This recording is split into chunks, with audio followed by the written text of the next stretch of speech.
Edwin Crawford रेगिस्तान के बीचों बीच खड़ा था कि अचानक एक सफेद बालों वाली लड़की आसमान से गिरकर सीधे उसकी बाहों में आ गिरी। पूरी तरह खोई हुई और समझ नहीं पा रही थी कि क्या हो रहा है। लड़की जल्दी से उसकी पकड़ से बाहर निकलना चाहती थी, लेकिन एडविन उसे जाने नहीं दे रहा था। उसने मुश्किल से एक पत्नी ढूंढी थी, और अगर वो भागने की कोशिश करे तो। ये सुनकर लड़की और भी सन्न रह गई और उसे ऐसे घूरने लगी जैसे उसके सिर पर 3 सिर उगाए हों। वो तो बस कुछ सेकंड पहले बस में आराम से बैठी थी। फिर अचानक, कहीं नहीं, अचानक तेज दर्द हुआ और सब कुछ धुंधला हो गया। इधर उधर देखते हुए उसे समझ ही नहीं आ रहा था कि ये रेगिस्तान उसके सामने कैसे आ गया। सबसे पहले उसने सीधा उस लड़के से पूछा, यार तुम कौन हो और मैं यहाँ आखिर कहाँ पहुँच गई हूँ। एडविन मुस्कुराया और खुद का परिचय देते हुए बोला कि वो पूरे वेस्ट का मालिक है। उसका नाम सुनते ही उसके दिमाग में एकदम चमक सी दौड़ी। वो पागल खलनायक जो उसने किसी एडल्ट नॉवल में पढ़ा था, एक संघ की हत्यारा जिसकी एक अलग ही बदनामी थी। लोग उसे ऐसे ही कहते थे। ड्रैगन था, और वो अपने सामने आने वाले हर किसी को मार डालता था। खासकर सफेद बाल वालों को पकड़ने और उन्हें सताने का जुनून रखता था। सफेद बाल आमतौर पर बुजुर्गों के होते थे, लेकिन कहानी की मुख्य किरदार लिलियन के बाल सफेद थे, एक श्रापित बीमारी की वजह से। एडविन ने उसे पकड़ लिया था। वो उसे सताता रहा, लेकिन फिर अचानक उससे दिल लग गया और कहानी खत्म हुई कि लिलियन प्रिंस की बाहों में मर गई, वही मुख्य हीरो जिसने उसे बचाया था। इस बीच लड़की घबराई हुई थी। आखिर वो कैसे इस आदमी की बाहों में आ गई। उसी वक्त एडविन ने अपने सैनिकों को आखिरी दुश्मनों को खत्म करने के लिए चिल्लाकर आदेश दिए। उसने एक तरफ नजर डाली तो उसने देखा कि लोग बंधे हुए थे। उनकी लाल लाल जलती हुई आंखें पूरी तरह उससे जुड़ी थीं। वह डर के मारे तुरंत एडविन के कंधे की तरफ मुड़ गई, जिसे देखकर एडविन को लगा कि उसकी दुल्हन का दिल कितना नरम है। लेकिन कुछ किया नहीं जा सकता था, इसलिए उसने बाल से तलवार देने को कहा। एक हाथ में भारी दोहाती तलवार पकड़ते हुए वह दुश्मनों की तरफ बढ़ा। अपने एक हाथ में डर गई और पागल जैसी हालत में दुल्हन को थामे हुए, तलवार घुमाते हुए उसके कंधे पर देखते ही उसे अचानक पता चला कि उसके भी सफेद बाल हैं। उसी वक्त एडविन ने अपनी तलवार से तेज वार किया और लड़की ने खून को हर तरफ छिटकते देखा। उसे उल्टी जैसा महसूस होने लगा, तो हीरो ने सोचा कि उसकी भी पेट कमजोर है। खैर, मुख्य काम तो हो गया था, अब घर जाने का वक्त था। एडविन घोड़े पर चढ़ा और दुल्हन उसके सामने थी, लेकिन वह समझ नहीं पा रही थी कि उसने इतना बड़ा गड़बड़ कहाँ कर दिया। बस एक रोमांस उपन्यास में आ जाना ही काफी था, लेकिन वह भी सफेद बाल थे। थोड़ी देर बाद वे क्रॉफर्ड डुक के पास पहुंचे और उसके भव्य महल की ओर बढ़े। दरवाजे पर एक सूट पहने आदमी ने शांति से लॉर्ड का स्वागत किया। नायिका ने उसे तुरंत पहचान लिया कि यही एडविन का विश्वास पात्र सेथ मिलियन है। उपन्यास में केवल वही ड्यूक का स्वागत करता और उसे साथ देता था। जब एडविन बुरा मूड में होता है तो वह किसी को मार भी सकता है, इसलिए उनके बीच पहले से एक समझौता था। सेथ ने लड़की को शांत नजरों से देखा, यह जानने की जिज्ञासा थी कि वह कौन है। ड्यूक ने मुस्कुराते हुए जवाब दिया और खुशी से घोषणा की कि वह लंबे समय से प्रतीक्षित थी, देवताओं का उपहार, उसकी दुल्हन।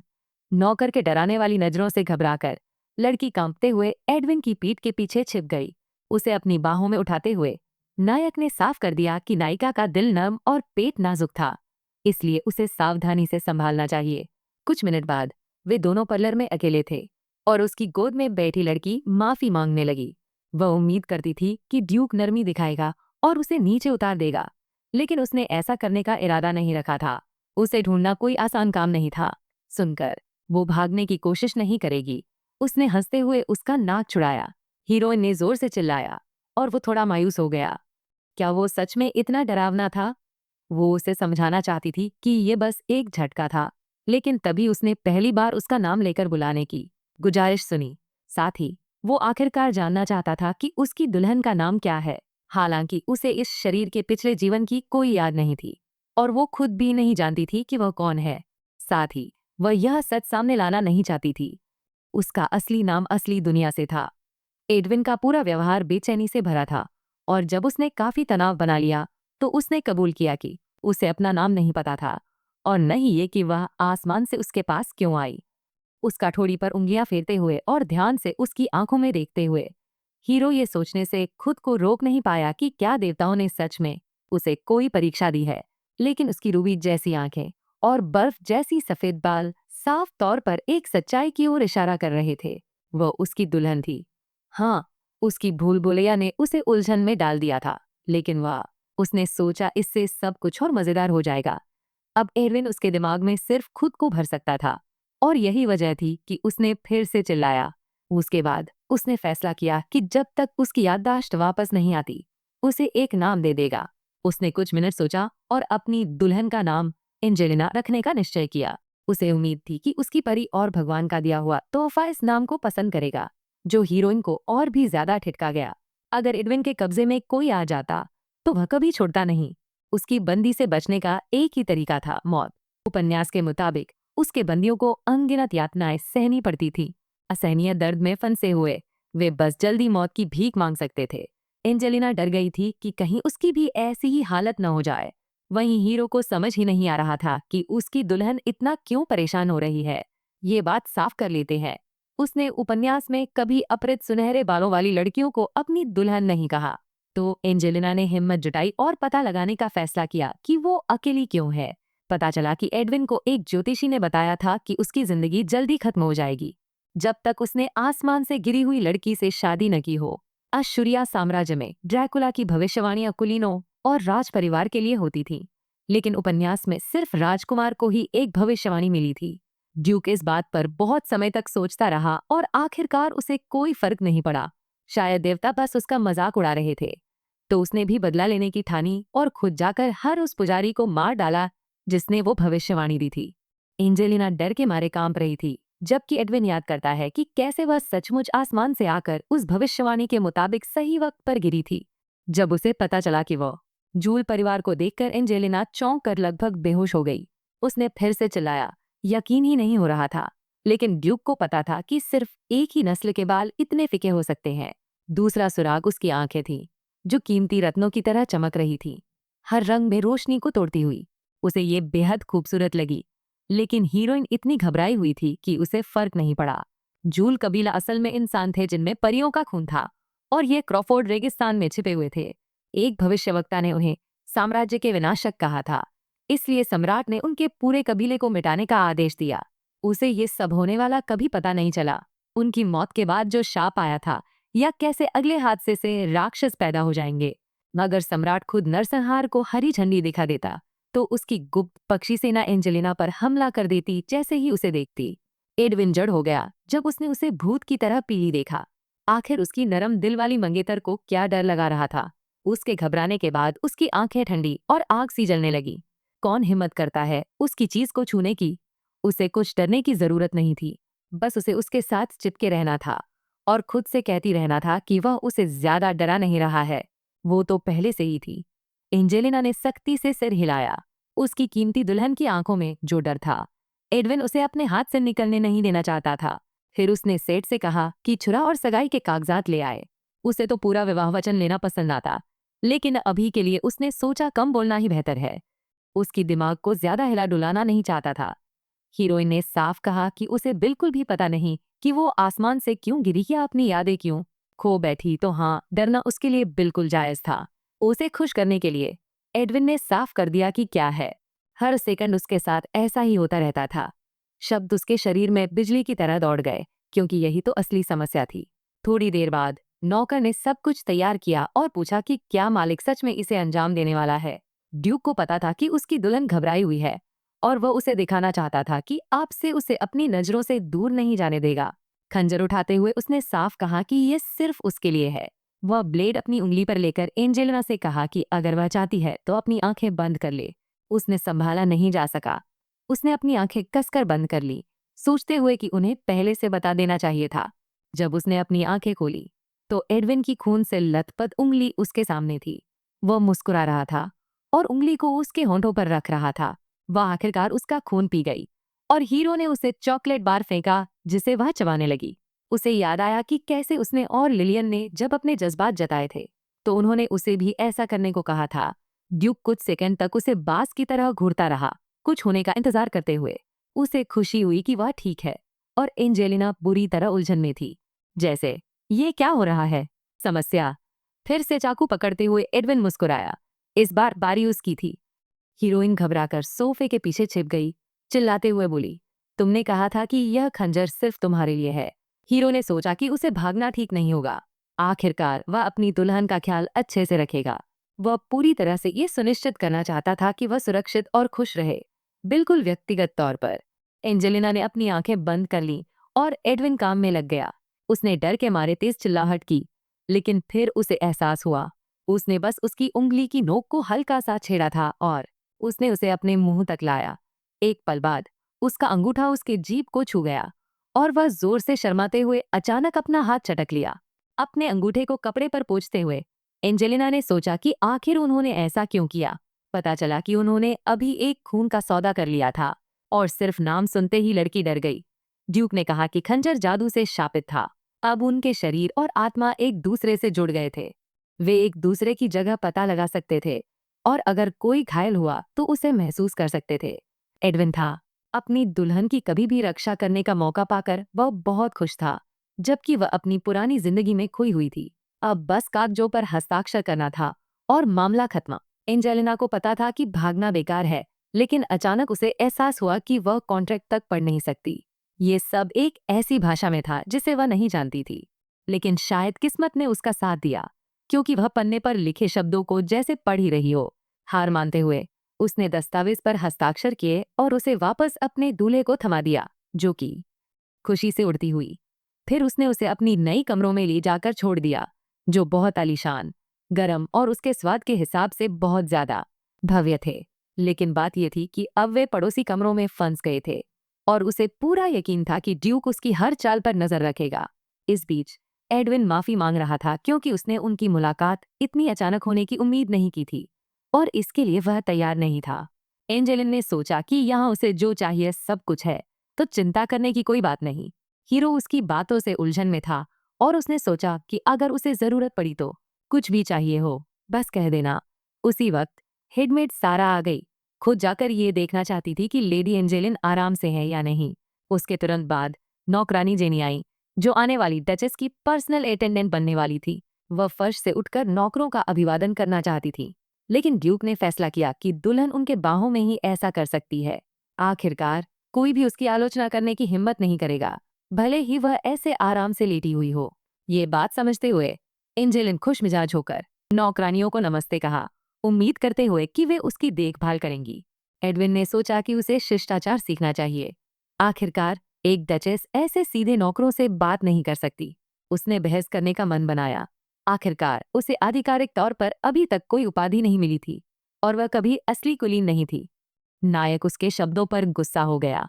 किसे हिम्मत हुई उसकी चुनी हुई को तुच्छ समझने की। नौकरों के चेहरे पीले होते देख एंजेलिन ने जल्दी से साफ किया कि ऐसा कुछ भी कभी नहीं हुआ और ड्यूक हमेशा सही था उसके साथ। वैसे भी वह चाहता था कि वह ज्यादा सोचना बंद करे और याद रखे, अब वह पश्चिम के मालिक की मंगेतर है। तब तक उसे लगता था कि सिर्फ उसकी लगातार मुस्कान ही उसे डरा नहीं सकती, लेकिन अब वो मुस्कुराहट भी खाली लगने लगी थी। कुछ मिनट बाद वह अपने कमरे में अकेली और थकी हुई बिस्तर पर गिर पड़ी। हीरो चला गया, बाद में उसे डिनर पर ले जाने का प्लान बनाते हुए, और लड़की ने एक बड़ी राहत की सांस ली। अचानक जेनी की आवाज गूंज उठी। वह यहाँ मैडम के लिए नहाने का इंतजाम करने आई थी और एंजेलिना चौंक उठी। हवा में कुछ अजीब सा माहौल था। पहली बार यहाँ आने की वजह से उसे इस तरह से ट्रीट किए जाने की आदत नहीं थी, इसलिए वह अनमना होकर सिर हिला दी। इतना कुछ हो गया था कि वह सब कुछ समझ ही नहीं पा रही थी। अब उसे क्या करना चाहिए था? सबसे पहले अपना चेहरा चेक करने का फैसला किया। बिस्तर से उठकर वह शीशे की तरफ चली गई। अपनी परछाई को देखते हुए चमकीले सफेद बाल और मणिमय आंखें देखकर उसे एहसास हुआ कि वह वाकई में एक जूली थी। बाद में उसे याद आया कि उपन्यास में एडविन सफेद बालों पर पूरी तरह से फिदा था, क्योंकि वो जूलियस का शिकार कर रहा था। लेकिन किताब ने कभी ये नहीं बताया कि क्यों, जिससे वह पूरी तरह से उलझन में थी। एक तरफ था पागल दूल्हा और दूसरी तरफ खून की प्यास वाला सम्राट। कौन जानता था कि इस तगड़े झमेले से कैसे बचा जाए? हाँ, एडविन उसकी जान बचाना चाहता था। उसने तो उसके साथ खून का वादा भी किया था, पर इसका मतलब ये नहीं कि चीजें आसान होंगी। वैसे भी आप महाराज से कोई सौदा नहीं कर सकते, लेकिन ड्यूक अलग था। आखिरकार वो उसकी भविष्यवाणी की हुई दुल्हन थी। एंजेलिना अभी भी नहीं जानती थी कि उसे क्यों चाहिए था। वो ज्वेलर्स के पास गई, लेकिन फिर भी उसके साथ रही, ये सोचकर कि इससे उसकी जिंदगी लंबी चलेगी। उसने प्लान बनाया था कि चुपचाप रहेगी, बिना किसी झंझट के, और अपने आप को किसी भी अनावश्यक खतरे से बचाएगी। थोड़ी देर बाद वो अपने पर्सनल मेड की निगरानी में एक गर्म पानी से भरे बाथ में चली गई। गर्म पानी ने उसे जल्दी आराम दिया और हीरोइन ने जोरदार लंबी जंबाई ली, ये सोचकर कि वो पूरी तरह थक गई है। जेनिफर ने पहले पूछा, फिर अपने हाथों की मालिश करने लगी और एंजेलिना ने उस सुखद एहसास में खुद को डुबा लिया। अचानक मेड सोचा कि वो अंगूठी जो उसकी तर्जनी पर थी, उसके साथ वे क्या करेंगे। उसे घूरते हुए उलझन में पड़ गई। नायिका को बिल्कुल पता नहीं था कि ये अंगूठी कहाँ से आई है या क्या ये इस शरीर के पिछले मालिक की थी भी या नहीं। अचानक उसने अंगूठी के अंदर कोई नसीब दिखा, जिसे पढ़ने की कोशिश की। उसकी हैरानी की बात यह थी कि अक्षर समझ में नहीं आए और जेनिफर को वो भाषा भी पता नहीं थी। अंगूठी खुद ही किसी तरह की डरावनी लग रही थी और उस नसीब ने तो उसकी भयानकता और बढ़ा दी। शायद इस शरीर के पिछले मालिक के साथ कुछ बुरा हुआ था और एंजेलिना समझ नहीं आ रहा था कि वह आकाश से क्यों गिरी थी। कोई ठोस वजह नहीं मिली। वापस कमरे में नायिका बिस्तर पर गिर पड़ी, पूरी तरह थकी हुई। खुद को कंबल में लपेटते हुए उसने सोचा कि अभी बस जिंदा रहना ही सबसे जरूरी है। वो तुरंत बेहोश हो गई, पूरी रात सोई रही और सुबह सूरज की रोशनी अपने चेहरे पर चमकती देख उठी। उसने देखा एडविन बिस्तर के पास बैठा था। उसे पता नहीं था कि उसकी होने वाली दुल्हन इतनी ज्यादा नींद की पक्की होगी। वह डर के मारे चिल्लाई और हीरो ने सोचा, यह एक खुशी से भरी चीख थी। उसे अपने पत्नी के कमरे में पति के प्रवेश करने में कुछ भी अजीब नहीं लगा। हालांकि तकनीकी तौर पर वे अभी शादीशुदा नहीं थे। एंजेलिना को यकीन नहीं हुआ, क्या वह सच में अब हर सुबह आने वाला था। जब उसने जवाब सुना तो वह पूरी तरह हैरान रह गई। एडविन अचानक गंभीर हो गया और पता लगाने का फैसला किया कि कहीं उसे कुछ पसंद नहीं आ रहा। लड़की ने फिर से डर के मारे चीख मारी जब उसे एहसास हुआ कि उसके बाल बिखरे हुए हैं, चेहरा गंदा है और उसकी सांस शायद बदबूदार है। हंसते हुए और उसके सिर पर प्यार से थपथपाते हुए ड्यूक को उसकी दुल्हन बिल्कुल प्यारी लगी। उसे उठाकर वह ठानकर उनके साझा नाश्ते की तरफ बढ़ा। बाद में जब दोनों खाने से लदे मेज पर साथ बैठे तो उसने झुककर पूछा कि वह क्या खाना चाहती है। मेज पर इतने खाने थे कि 10 लोग भी भरपेट खा सकते थे और हीरोइन जानती थी कि वह सब कुछ खाना मुमकिन नहीं था, लेकिन असल में उसे बस अपनी पसंद का ही चुनना था। मेज के दूसरी तरफ खलनायक का होना ही उसे बेचैन कर देता था। खाने की बात तो दूर की बात थी। कुछ मिनटों बाद एडविन था। उसकी आने वाली डचेस ने कितना कम खाया, यह देख वह हैरान रह गया। वह मुस्कुराई और उसे खुद भी समझ नहीं आ रहा था कि वह कैसे उसके पूरे समय उसे घूरते रहने के बावजूद खा पाई। इस बीच ड्यूक ने सेठ से कहा कि वह हेड शेफ को बता दे कि उसे सी फूड, मशरूम सूप और डेजर्ट अच्छे लगे। हीरोइन हैरान रह गई जब पता चला कि उसने एक भी चीज नहीं छुई और बस उसकी थाली को घूरता रहा। जब उसे सुनाई दिया कि उनका खाना खत्म हो गया है तो वह और भी उलझन में पड़ गई। उसने कुछ भी नहीं खाया था। एडविन ठिठक गया। दूसरे फिर अचानक जोर जोर से हंस पड़ा। पूरी बात उसे बहुत मजेदार लगी, लेकिन एंजेलिना नहीं चाहती थी कि वो अकेली ही खा रही हो। उसने सोचा कि चिंता करने की कोई बात नहीं। उसने याद किया कि उसका अपना नाश्ता हमेशा हल्का होता है और उसने ठाना कि मंदिर में दान बढ़ाएगा ताकि उसे ऐसी दयालु दुल्हन मिली। इसके बाद जेनी ने मालकिन को कपड़े बदलने के लिए वार्डरोब रूम में ले गई। ऑर्डर अचानक आया था और उसने सब कुछ जल्दी जल्दी खरीद लिया था, इसलिए कुछ चीजें फिट नहीं हो सकती, लेकिन बाद में हम उसे ठीक कर लेंगे। नायिका को उम्मीद थी कि वह देखेगी। कुछ कपड़े ही थे, लेकिन अचानक उसके सामने पूरा एक दुकान खुल गई। नौकरानी बहुत खुश थी कि उसने साइज सही अंदाजा लगाया था और बस आस्तीन थोड़ी सी ठीक करनी थी। फिर उसने मालकिन को कुर्सी पर बिठाया और उसके बाल संवारने लगी, फिर मेकअप करने लगी। एंजेलिना घबराई हुई बैठी थी, बिल्कुल नहीं समझ पा रही थी कि आगे क्या होने वाला है, लेकिन उसके पास समय नहीं था सोचने या होने वाली बातों को नकारने का। वह एक पागल हत्यारे के कब्जे में थी। पहली प्राथमिकता थी अपनी जान बचाने के मौके बढ़ाना, मतलब था एडविन को मारने से रॉयल फैमिली को रोकना। असली उपन्यास की कहानी में क्राउन प्रिंस ने ही उसे मार डाला था। उसने ड्रैगन की खाल से बनी और दिव्य शक्ति से भरी सैफिरो तलवार से ही ये काम किया था। सौभाग्य से एंजेलिना को पता था कि तलवार कहाँ है। उसे एयर प्रिंस से पहले उसे पकड़ना था, वरना ना सिर्फ ड्यूक क्रॉफोर्ड की जान जाएगी बल्कि उसकी भी। तैयारी करके हीरोइन अपने हाइनेस से मिलने गई। उसने फैसला किया कि उसके कपड़े उसकी खूबसूरती के सामने कुछ नहीं थे। जब वह नए कपड़े खरीदने की बात आई तो वो जल्दी से साफ कर बैठी कि उसके पास जो कपड़े हैं वो काफी हैं। एडविन जानता था कि वो निस्वार्थ है, लेकिन बेहतर होगा कि वो इसे स्वीकार कर ले। वह इसे एक उपहार बनाना चाहता था। उसने दुल्हन को मेज पर बैठाया, और उसने देखा कि उसके सामने कुछ रहस्यमय केस रखे हुए थे। एक एक करके खोलते हुए उसने उम्मीद जताई कि इससे उसे अपनी असली पहचान याद आएगी।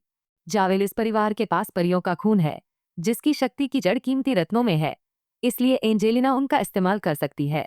जब उसने सुना कि उसके पास यह काबिलियत है, पावर रिलीज करने की सोच के साथ उसने उम्मीद की कि वह आग उगल सकेगी। ड्यूक को यकीन नहीं था, लेकिन शायद ये हीलिंग होगी। उदास मन से उसने सोचा कि ये थोड़ा बोरिंग है, लेकिन फिर भी कुछ न होने से बेहतर है। दिक्कत ये थी कि उसे ही पता नहीं था कि जेम की पावर कैसे रिलीज करनी है, और एडविन को भी नहीं पता था। इस बीच ड्यूक उसकी फूली हुई होंठों और नाराज चेहरे पर पिघल गया। उसने इसे उसका होमवर्क बनाने का फैसला किया और इनाम में एक इच्छा पूरी करने का वादा किया। पहले तो एंजेलिना की आंखें उम्मीद से चमक उठीं, लेकिन जब उसने सुनते ही कि सगाई तोड़ना और भाग जाना मना है, वो तुरंत ही हताश हो गई। आखिरकार वो अपनी शक्तियों को जागृत नहीं कर पाई। कुछ समय बाद एडविन अचानक उसे रेगिस्तान ले गया। पता चला कि जहां वो पहुंचे थे, वहां कभी ताकतवर जावेवेली परिवार रहा करता था। वह देखना चाहता था कि क्या घर लौटने के बाद उसकी यादें वापस आएंगी। जावेवेली परिवार जहां रहता था, उस जमीन को अम्ब्रियन कहा जाता था, और ड्यूक उनके बारे में बहुत कुछ जानता था क्योंकि उसका परिवार कई पीढ़ियों से वहीं रहा था। सोचते हुए वह नजरें घुमाकर याद करने लगा कि उसने सुना था वो बचपन में अपने पिता से बहुत कुछ सीखा था।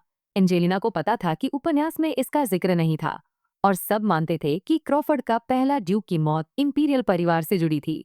वो उसी दानव बगावत में मरा था जो महाराज साहब ने गहने बर्बाद होने के बाद भड़का दी थी। हीरोइन को शक था कि वो ऐसे अचानक मर जाएगा, खासकर क्योंकि तब तक वे अम्ब्रिया पहुंच चुके थे। अब ये जगह किसी रेगिस्तान जैसी लग रही थी। लेकिन एडविन ने कहा कि हमेशा ऐसा नहीं था। उसने याद दिलाया कि उन्होंने रत्न जादू का इस्तेमाल किया था। ज्यादातर जादू तो केवल इलाज करने वाला था। लेकिन हीरो के पापा ने कहा कि अम्ब्रिया कभी हरी भरी जंगलों और चमचमाते झीलों से भरा था। एंजेलिना हैरान थी कि पहला ड्यूक यहाँ कभी आया था, लेकिन एडविन ने कहा कि हर परिवार के मुखिया को कम से कम एक बार यहाँ आना पड़ता है।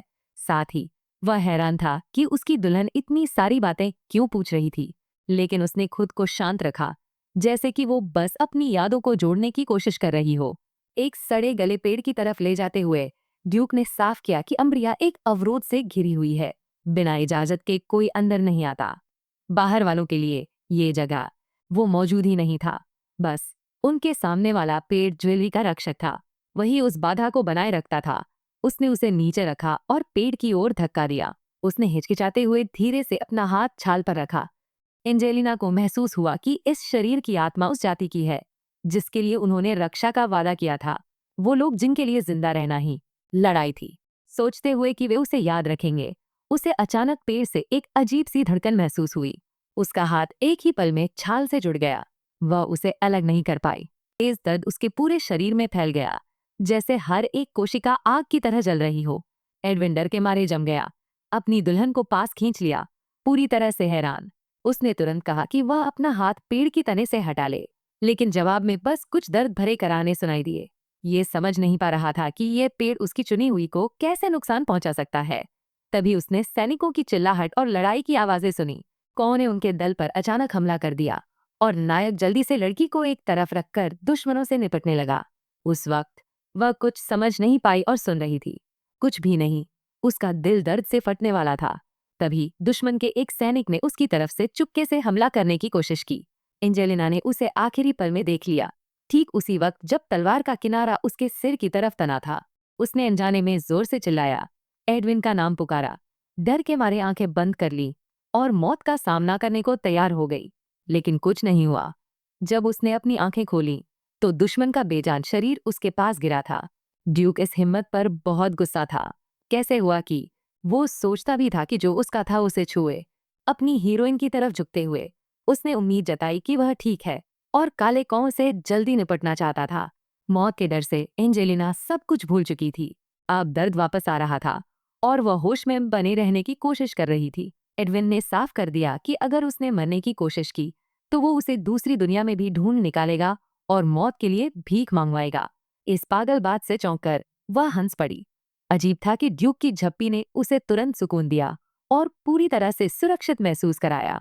सुरक्षित, वह खुद से कह रही थी कि शायद उसका दिमाग खराब हो रहा है। नायिका ने धीरे धीरे अपनी आंखें बंद की और बेहोश हो गई। जब वह आसमान से गिरी, एडविन पूरी तरह हैरान था, लेकिन साथ ही बहुत खुश भी था। एक ही चीज जो उसे परेशान कर रही थी वो था कि टाइमिंग, जगह और दिखावट पूरी तरह ओरेकल की भविष्यवाणी से मेल खा रही थी।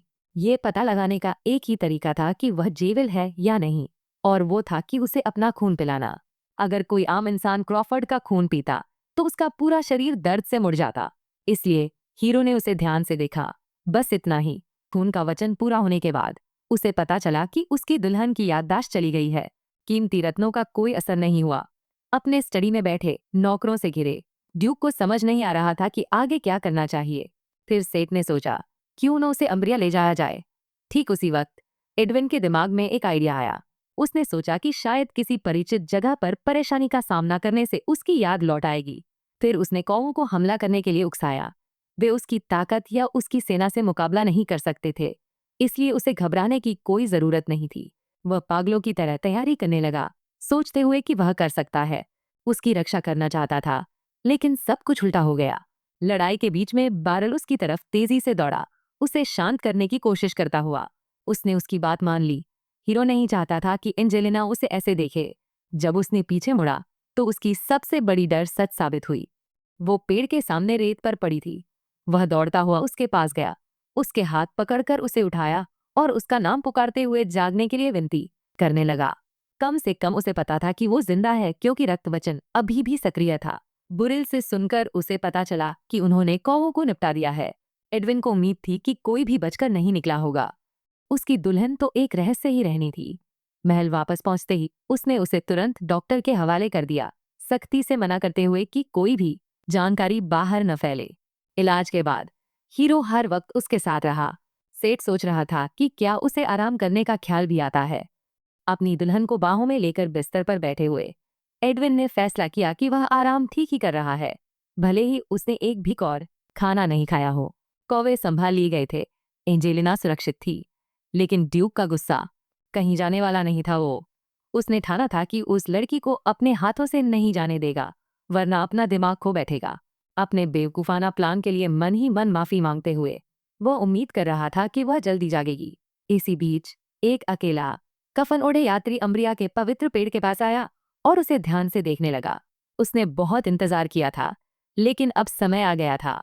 अपनी हथेली पेड़ की तना पर रखकर अचानक उसने एक तेज रोशनी को खुद पर छा जाता देखा। इसी वक्त रेवन कप्तान कासन राजकुमार के कक्ष में एक और असफलता की रिपोर्ट लेकर पहुंचा। उत्तराधिकारी को उम्मीद थी कि कम से कम कुछ सैनिक बचे होंगे, लेकिन कप्तान बस चुपचाप नीचे देखकर कुछ नहीं बोला। गहरी सांस लेते हुए युवराज को याद आया कि उसने खुद कासन को रेवन कमांडर की भूमिका के लिए चुना था, इसलिए वो उम्मीद करता था कि कप्तान उसे फिर से निराश नहीं करेगा। अपना सिर नीचा करते हुए और कासन को जरूर ढूंढने का वादा करते हुए वह एक पल में युवराज की नजरों से गायब हो गया, सोचते हुए कि उसके पिता फिर से शिकायत करेंगे। युवराज को समझ नहीं आया कि बूढ़ा आदमी उन्हें क्यों हटाने की जरूरत समझता है। जेवेली की बात है, तब तक पूरा मामला साफ नहीं होगा जब तक ड्यूक क्रॉफर्ड मर नहीं जाता। वही सबसे जरूरी है। जेवेली जाति पूरी तरह खत्म हो गई थी, तो फिर ये बंदा अभी तक जिंदा क्यों है, जबकि उसे अपने पापा के साथ मर जाना था। ऊपर से एडविन ने परिवार की शक्तियां विरासत में पाई हैं, तो जब तक क्रॉफर्ड्स मौजूद हैं, सम्राट पूरी तरह काबू नहीं पा सकता। असीरी साम्राज्य पूरी ताकत पर चलता था, सिवाय राजधानी इलाकों के, जो शाही परिवार के अधीन थे। ड्यूक पैटर्न पूर्व पर राज करता था और पश्चिम ड्यूक क्रॉफर्ड के कब्जे में था। ड्यूक श्विनी के पास दक्षिण था और उत्तर आर्चड्यूक हेजन के कब्जे में था। इन सब में ड्यूक क्रॉफर्ड की सेना सबसे ताकतवर थी, जो पश्चिमी सीमा को सुरक्षित रखती थी। एडविन की खुद की ताकत को छोड़ भी उसकी सेना सम्राटों से कहीं ज्यादा मजबूत थी। क्राउन प्रिंस जानता था कि अगर ये लोग सम्राट परिवार के प्रति वफादार रहे तो इससे बेहतर कोई रक्षा नहीं हो सकती। चिंता की कोई बात नहीं, लेकिन साथ ही वारिस असीरी को अपना समझता था। इसे किसी के साथ साझा करने का सवाल ही नहीं था। अगली सुबह हीरोइन के सामने बैठा एडविन अचानक उसकी आंखें खुलती देख हैरान रह गया। वह हमेशा की तरह डर के मारे चिल्लाई। हीरो बस खुश था कि वह जाग गई, वरना उसका धैर्य टूट जाता। एंजेलिना पूरी तरह से खोई हुई थी और वह सोचने लगा कि क्या सच में उसे कुछ याद नहीं आ रहा। जब उसे पता चला कि शायद कल दर्द बहुत ज्यादा था, तो वह अचानक याद करने लगी कि कैसे दर्द से बेहोश हो गई थी। उसका पूरा शरीर कांप उठा और हीरो तुरंत अपनी दुल्हन को करीब खींचकर उसे सांत्वना देने लगा, रोते हुए अपनी आंखें उसके सीने से चिपका कर उसे पूरी तरह यकीन था कि वह मरने वाली है। कुछ सेकंड बाद उसने ये जानना चाहा कि वो संरक्षक पेड़ सच में मरा हुआ है या नहीं। पता चला कि वो सच में मर चुका था और बहुत वक्त से था, लेकिन नायिका को लगा था कि वो जिंदा है, जैसे वो उसे जाने नहीं देगा। और वो तेज दर्द एक दिल की धड़कन की तरह लग रहा था। मुस्कुराते हुए एडविन ने सोचा कि उसकी दुल्हन वाकई कुछ खास है, यहाँ तक कि मरे हुए पेड़ भी उसके पास लालची हो जाते हैं। उसने खुद इस बात की तहकीकात करने का मन बनाया।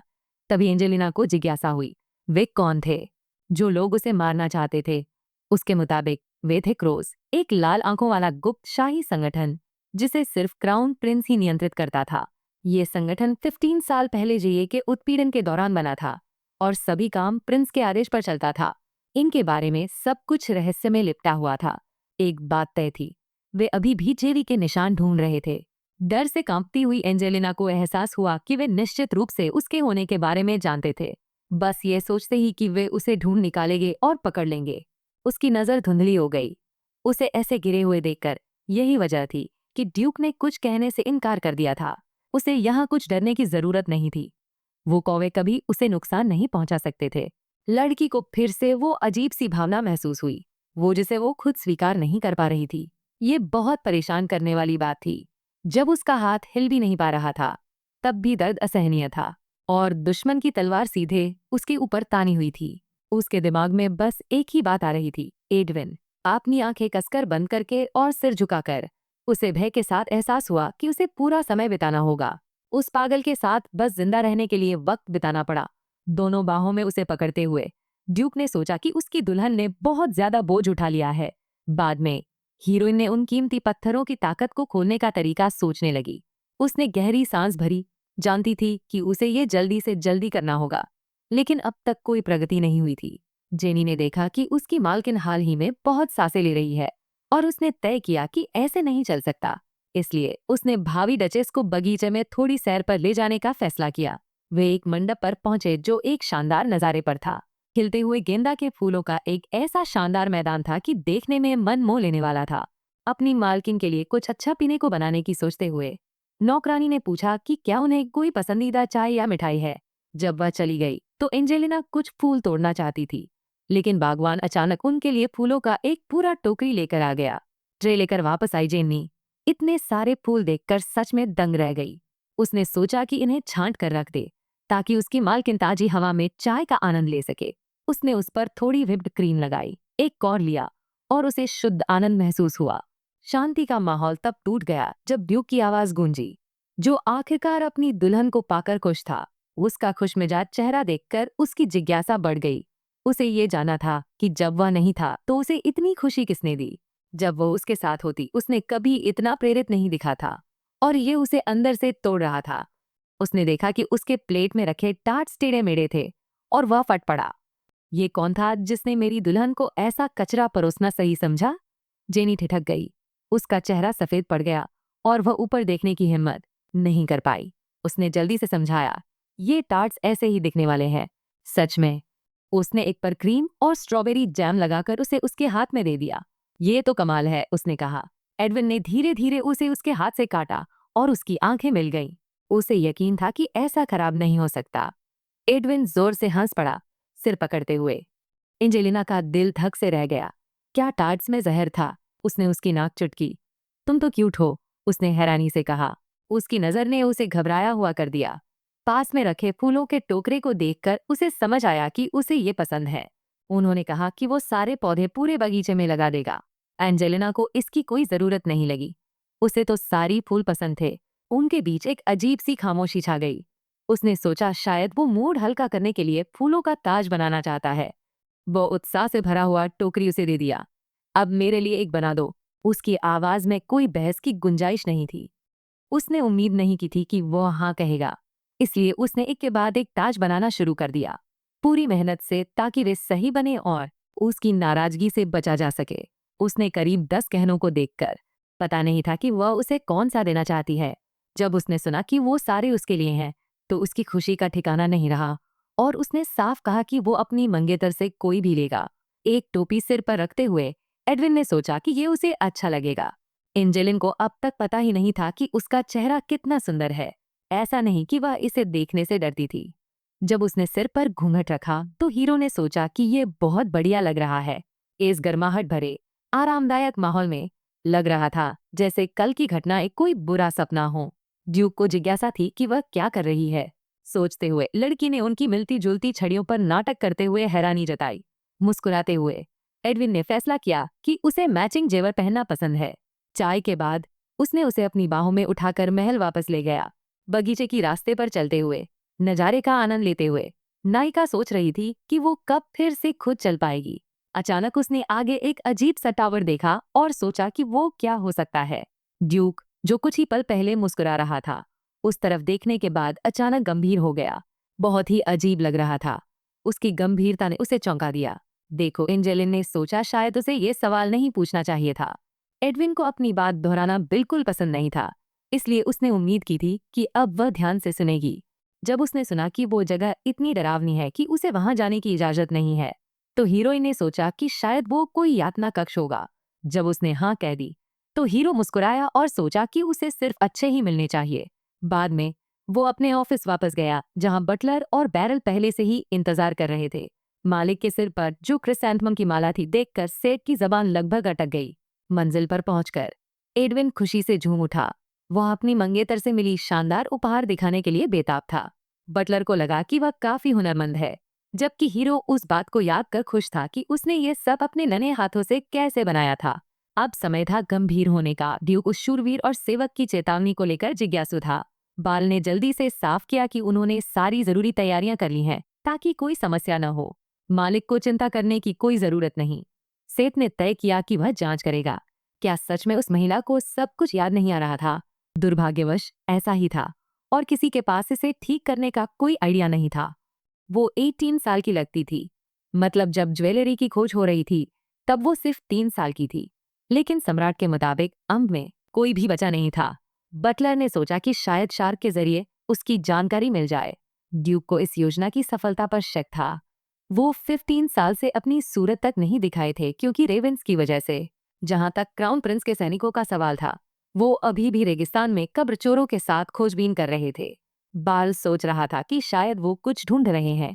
बचे हुए लोग थे, लेकिन एडविन को पक्का यकीन था कि अगर कोई बच भी गया होगा तो वो कभी वहां वापस नहीं जाएगा। तभी नौकर ने याद दिलाया कि रखवाला पेड़ उसी रेगिस्तान में था। कब्र लुटेरों का अचानक आना बिल्कुल अनपेक्षित था, और हीरो ने पता लगाया कि प्रिंस ह्यू अभी भी इस मामले की जांच कर रहे हैं। खिड़की से सोचते हुए देखते हुए उसे समझ नहीं आ रहा था कि राजकुमार क्या सोच रहा है।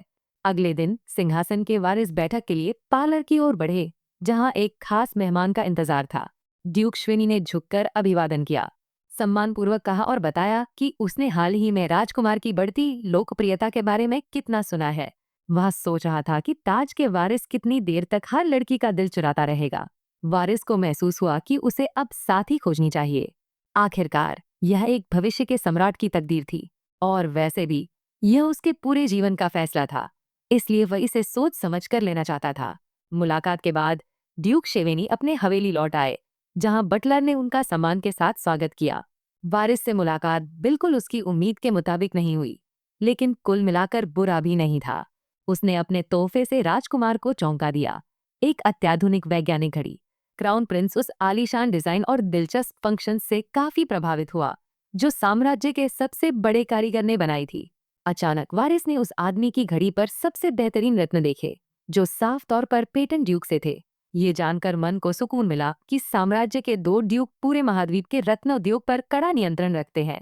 ड्यूक शियोविनी खुश नहीं था कि उनके उच्चता ने पूर्वी शासकों का जिक्र किया, जिनके पास भी एक राजकुमारी उम्मीदवार थी। बटलर जानता था कि क्राउन प्रिंस ने जानबूझकर ये विषय उठाया था। ड्यूक पाइटन के पास खान है, और ये शायद वारिस भविष्यद्वक्ता से जुड़ा हो। भविष्यद्वक्ता कहता है कि उनके उच्चता तभी बच सकते हैं जब वे रत्न रक्षक को ढूंढें और उसका दिल जीतें। ड्यूक शियोवनी पागल हो गया जब उसे पता चला कि हमेशा से उनकी फैमिली को रत्न रक्षक माना जाता रहा है। उसने फैसला किया कि बेटी लिलियन बनने वाली थी, वह क्राउन प्रिंसेस, और उसने योजना आगे बढ़ाने का आदेश दिया। दरवाजे पर दस्तक हुई और एक लड़की की आवाज आई कि उसे अंदर आने दिया जाए। उस आदमी की आंखें चमक उठी जब उसने अपनी प्यारी लिलियन को दरवाजे पर देखा।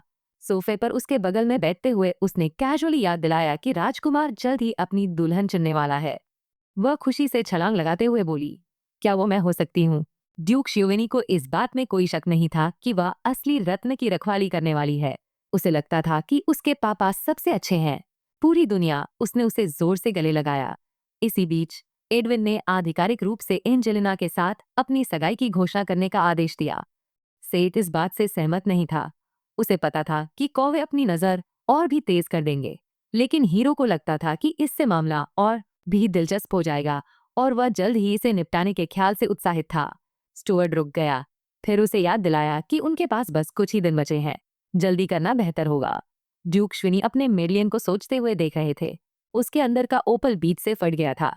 सेठ ने सोचा कि वह उसे ये बताना चाहिए था कि क्या होने वाला है, लेकिन एडविन ने उसे फिर से डराने से मन बना लिया। उसने अभी तक अपनी शक्तियां भी नहीं खोली थीं। एंजेलिना हर चीज पर डर जाती थी, भले ही वो उसका सही से ख्याल रखता था। हीरो समझ नहीं पाता था कि वह उसे ठंडा क्यों देती रहती है। उसने बटलर को आदेश दिया कि उस दिन उसे उसके कमरे में बंद रखा जाए और जरूरत पड़े तो उसे खतरे से बचाया जाए। एक शरारती मुस्कान के साथ उसने अपना हाथ काले केस पर रखा। उसकी होने वाली दुल्हन को स्पॉटलाइट के लिए तैयार होना था। बाद में जब राजकुमार को पता चला कि ड्यूक क्रॉफर्ड ने सगाई कर ली है, तो वह हैरान रह गया। उसे समझ ही नहीं आया कि क्या उसने किसी को जबरन उठा लिया या किसी परिवार पर दबाव डाला था। दुल्हन के बारे में डायन द बटलर ने बस उसका नाम ही पता किया था। रिपोर्ट पढ़ते हुए वारिस ने उस लड़की का नाम कभी सुना तक नहीं था। उसका बटलर नोबल लिस्ट से चेक किया। उस नाम का कोई भी कुलीन नहीं था। ये अच्छी बात थी। सब जानते थे कि सम्राट और क्रॉफर्ड्स के बीच खटपट चल रही है। अगर कोई कुलीन इस शादी के लिए मान जाता तो बात बड़ी होती। यह सीधे ही राजपरिवार को चुनौती देने जैसा था। लेकिन अगर उसकी दुल्हन कोई आम लड़की भी थी तो इतनी जल्दी क्यों? जब रॉयल झगड़े के बीच लड़की चुननी हो तो किसी प्रभावशाली लड़की को क्यों नहीं चुना? डायलन ने सोचा शायद ड्यूक बस एक वारिस चाहता था। उसे साफ था कि उसे अपनी दुल्हन की जात पात से कोई फर्क नहीं पड़ता। उनकी फैमिली कई पीढ़ियों से आपस में शादी करती रही थी। इसी वजह से ज्यादातर शाही लोग उनसे दूर ही रहते थे। तभी स्टुअर्ट को अचानक लगा कि हीरो के शरीर में कुछ तो गड़बड़ है, और फिर उसे असली बात समझ आई। बिजली की तरह तेज। जब से आभूषण गायब हुए हैं, ड्यूक की पागलपन दिन ब दिन बढ़ती जा रही है। क्या वो पहले ही अपनी हद पार कर चुका है? शायद इसलिए ही वारिस को अचानक इतना जल्दी उत्तराधिकारी की जरूरत पड़ी। फिर भी राजकुमार के मन में एक अजीब सा एहसास था कि शायद उन्होंने कोई जरूरी बात छुटाई है। सम्राट के मुताबिक क्रॉफर्ड परिवार में एक शाप है जिसका असर वारिस पर भी होगा। इसलिए राजकुमार ने डिलन को केस की गहराई से जांच करने और कोई भी अहम जानकारी तुरंत देने का आदेश दिया। फौरन जब उसने जाना कि शोवेनी के ड्यूक पहले ही काम पर हैं, तो वारिस प्रभावित हुआ और जल्दी ही उनकी बेटी से मिलने का फैसला किया। बाद में अपने कमरे में अकेला उसने अपने वफादार कैसान को बुलाया। ड्यूक क्रॉफर्ड में कुछ गड़बड़ होने का शक था, इसलिए उसने योद्धा से नायक और दुल्हन की सेहत जांचने को कहा। कैसान तुरंत आदेशों का पालन करने निकला और राजकुमार ने कसम खाई कि वे कोई कसर नहीं छोड़ेंगे। क्रॉफर्ड एक निर्दयी राक्षस था। अगर वे थोड़ी भी गलती करते तो वह उनका गला दबा देता, पल भर में। लेकिन इस बार हवा में एक ठोस इरादा था। आखिर में खड़ा वही होगा। अगली सुबह एंजेलिना अपने बिस्तर पर गहरी नींद में थी, बिना किसी सपने के। जब वह जागी और ड्यूक के अचानक आने पर चिल्लाई नहीं, तो उसने सुना कि अब संपत्ति छोड़ने का वक्त आ गया है। भले ही कौवे उसका पीछा कर रहे थे, एडविन ने कहा कि वह उसके साथ पूरी तरह सुरक्षित रहेगी। वह जानती थी कि वह उसकी रक्षा करेगा। लेकिन अगर किसी को पता चल गया कि वह जलती है, क्या इससे कोई मुसीबत नहीं होगी? एक ठंडी मुस्कान के साथ हीरो ने तय किया कि ये बात किसी को पता नहीं चलेगी। उसे पता था कि इस दुनिया में जादुई हेयर डाई होती है, लेकिन वो सिर्फ कुछ घंटों तक टिकती है और बाल बिल्कुल उलझे हुए दिखते हैं। ये बहुत ही शक का विषय था। ड्यूक अगर उसका मतलब था, तो एंजेलिना इसे समझ ही नहीं पा रही थी। क्या उसे सच में लगता था कि ये चाल काम करेगी? बाद में वो उसके ऑफिस पहुंची और एडविन ने शालीनता से उसे काउच पर उसके बगल में बैठने को कहा। जब उसने देखा कि वह अपनी मेज से एक शानदार बोतल लेकर आया है, तब उसे समझ आया कि वह असल में वो इसे सच में करने वाला था। उसके घमंडी चेहरे को घूरते हुए उसे अब यकीन नहीं हो रहा था कि ये सुरक्षित है। पहले एडविन ने पूछा कि उसे कौन सा रंग पसंद है, फिर कंधे उचकाए और अपनी पसंदीदा सुनहरी छाया चुन ली। जैसे ही उस चीज ने उसके बालों को छुआ, बाल सुनहरे हो गए। एकदम से पूरी तरह से बदलाव आ गया। झाड़ू से तो दूर, वो ज्यादा लग रही थी जैसे किसी शैम्पू के विज्ञापन की लड़की। नतीजे पर मुस्कुराते हुए ड्यूक ने जल्दी से साफ किया कि ये असर कभी कम नहीं होगा। पता चला कि ये डाई परिवार का राज था। उसके बाल हमेशा ऐसे ही रहेंगे। एडविन ने तब तक कुछ नहीं बदला जब तक उसने फैसला नहीं किया। एंजेलिना हैरान रह गई। उसने कभी नहीं सुना था कि क्रॉफर्ड्स के खून में जादू होता है। इस दुनिया में कोई जादुई टॉवर नहीं है और जादूगर बहुत कम हैं। सब अकेले काम करते हैं। ऊपर से एडविन अपनी दुल्हन को परिवार की पुरानी विरासत देना चाहता था। इसे परिवार के मुखिया की मंजूरी के बिना इस्तेमाल नहीं किया जा सकता था। उसने एक काला केस निकाला, खोला और उसके अंदर कीमती रत्न जड़े कॉन्टैक्ट लेंस थे। ये लेंस हेरोइन की आंखों में डालते ही उसे एक नया अंदाज दिया, उसके रंगे हुए बालों के साथ। अचानक उसने सोचा, क्या वह इन गैजेट्स का इस्तेमाल करके भाग भी सकती है? उसकी सोच में डूबे चेहरे को देखकर हीरो ने समझाया कि वह इन्हें अकेले इस्तेमाल नहीं कर सकती। ऊपर से वह कभी भी इसे वापस बदल सकता था, जिससे उसकी असली आंख और बालों का रंग वापस आ जाएगा। औपचारिकताएं पूरी करके वह उसके साथ बाहर निकलने के लिए तैयार हो गया। बाद में गाड़ी में सफर करते हुए एंजेलिना ने पूछा कि वे आखिर कहाँ जा रहे हैं। जब उसने सुना कि यह ऐसा जगह है जो उसे पसंद आएगी, तो वह सच में उलझन में पड़ गई। जल्द ही वे अचानक एक मशहूर ज्वेलरी बुटीक पर रुक गए। ड्यूक को अभी भी याद था कि उसकी मंगेतर को मैचिंग ज्वेलरी चाहिए थी, इसलिए वह उसे यहाँ लेकर आया। सब कुछ ठीक होना चाहिए था, लेकिन एंजेलिना को याद आ गया कि ये दुकान उस उपन्यास की हीरोइन के परिवार की थी। एडविन उससे प्यार हो गया था और उसे उठा ले गया था। हालांकि हीरोइन जेवी जाति की थी, लेकिन पता नहीं अगर उनकी मुलाकात हो गई तो क्या होगा। जब वे अंदर गए, पर एक क्लर्क ने उनका स्वागत किया और हीरो को सिरिलियन कहा। एंजेलिना, जो हमेशा की तरह उसके बगल में चल रही थी, ने पूछा कि उसने ऐसा क्यों कहा। Said surname. एडविन मुस्कुराया और सोचा कि अगर वो खुलेआम आता तो स्टाफ कुछ बोल भी नहीं पाता, क्योंकि इस बार वो अपनी मंगेतर के साथ आया था। उसने अपनी पहचान छुपाने का फैसला किया ताकि वो बिना किसी दबाव के चारों ओर देख सके। हीरो की सच में उसकी परवाह करता देख उसे यकीन ही नहीं हुआ कि ऐसा संभव है। उन्हें जल्दी से एक टेबल पर बैठा दिया गया, जहां ज्वेलरी के कई केस रखे थे। ड्यूक चाहता था कि वो अपनी पसंद की चीज चुने, लेकिन एंजेलिना ने कहा कि वो जो भी वह चुने वही सही होगा। अचानक सारी चमचमाती ज्वेलरी के बीच उसकी नजरें एक अनोखे नारंगी रत्न वाले झुमकों पर टिक गईं। पता चला कि वो एक तेजस्वी हीरा था, जो सबसे दुर्लभ रंगीन रत्नों में से एक था। उसका रंग उसे मैरोल्ड्स की याद दिलाता था और वो अपनी नजरें उससे हटा नहीं सकी। एडविन ने झुमका झपटा, उसे अपनी मंगेतर के कान के पास रखा और तय किया कि ये उसके लिए एकदम सही था। वो इसे खरीद रहा था, दुआ कर रहा था कि उसे उसका तोहफा पसंद आए। वो थोड़ा शर्माई और मुस्कुराई, जैसे कोई दूसरा विकल्प ही न हो। ड्यूक ने उसे फिर से अपनी बाहों में उठा लिया, पूरा मन बनाकर कि उसे सब कुछ खरीद कर देगा। जरूरत पड़ सकती थी। फिर वो लोग शहर की गलियों में टहलने निकल पड़े। ज्यादा देर नहीं हुई थी कि एंजेलिना टूट गई। हर तरफ से लोग घूर रहे थे। वो बस यही दुआ कर रही थी कि वो उसे चलने दे। ड्यूक को कोई दिक्कत नजर नहीं आई। वो उसकी पकड़ में सुरक्षित था, लेकिन एंजेलिना अपनी जमीन पर खुद चलना चाहती थी। आखिरकार एडविन मान गया और धीरे से उसे नीचे उतारा, लेकिन जब वो दूर चली तो उसे थोड़ी बेचैनी हुई, इसलिए उन्हें हमेशा हाथ में हाथ डालकर चलना पड़ा। थोड़ी देर बाद वे खुद को शहर के मुख्य चौक पर पाए। एंजेलिना चौंक गई थी। उस जगह की खूबसूरती देखते ही बनती थी। एक बड़ा फव्वारा और बीच में एक परी की मूर्ति लगी थी। पता चला कि वो मूर्ति क्रॉफर्ड परिवार के पहले मुखिया ने बनवाई थी। हीरोइन को पता था कि लोग जावेली से नफरत करते थे, लेकिन उसे समझ नहीं आया कि सम्राट ने उन्हें परी की उस मूर्ति को रखने की इजाजत क्यों दी। अचानक एडविन गंभीर हो गया और कसकर वादा किया कि कोई भी क्रॉफर्ड की जमीनों को छूने की हिम्मत नहीं करेगा। तभी अचानक एक नौकर आया और उसने मालिक को कुछ जरूरी देने के लिए कहा। एंजेलिना की हैरानी तब और बढ़ गई जब ड्यूक खुद सामने आए। थोड़ी देर के लिए दूर चला गया और उसे अकेला छोड़ दिया। उसने उम्मीद भरी नजरों से उसका आस्तीन पकड़ लिया, लेकिन हीरो को नौकर की बात सुननी थी। उसके सिर पर हाथ फेरते हुए उसने सोचा कि चिंता करने की जरूरत नहीं है, नाइट्स उसे बचा सकते हैं। वह फव्वारे के पास बेंच पर बैठ गई, फिर भी सैनिकों के पास होने के बावजूद बेचैन थी। अचानक एक गेंद उसके पैरों तक आई और पास के बच्चे उसे वापस मांगने लगे। गेंद पकड़कर और नाइट्स की तरफ देखते हुए नायिका ने उम्मीद की कि यह बड़ी बात नहीं होगी। वह गेंद बच्चों तक ले गई, लेकिन उसे फेंकने का मन नहीं किया। डर था कि वो कहीं गिर गया होगा।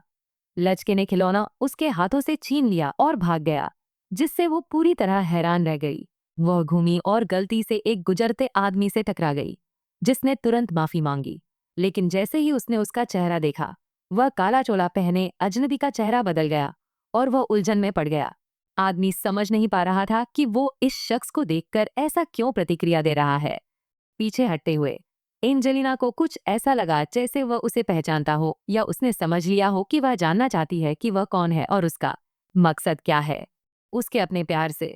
आदमी पूरी तरह हैरान लग रहा था, जिससे हीरोइन और भी ज्यादा उलझन में पड़ गई और ड्यूक को गुस्सा आ गया।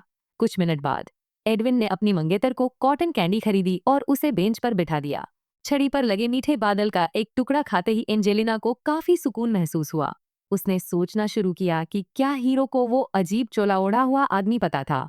जब उसने कहा कि वो आदमी उसे कुछ याद आता है, तो ड्यूक जानना चाहता था कि क्या वे पहले मिले हैं, लेकिन उसे कुछ याद नहीं आ रहा था, इसलिए पक्का नहीं कह सकी। एडविन ने बारल की तरफ मुड़कर देखा।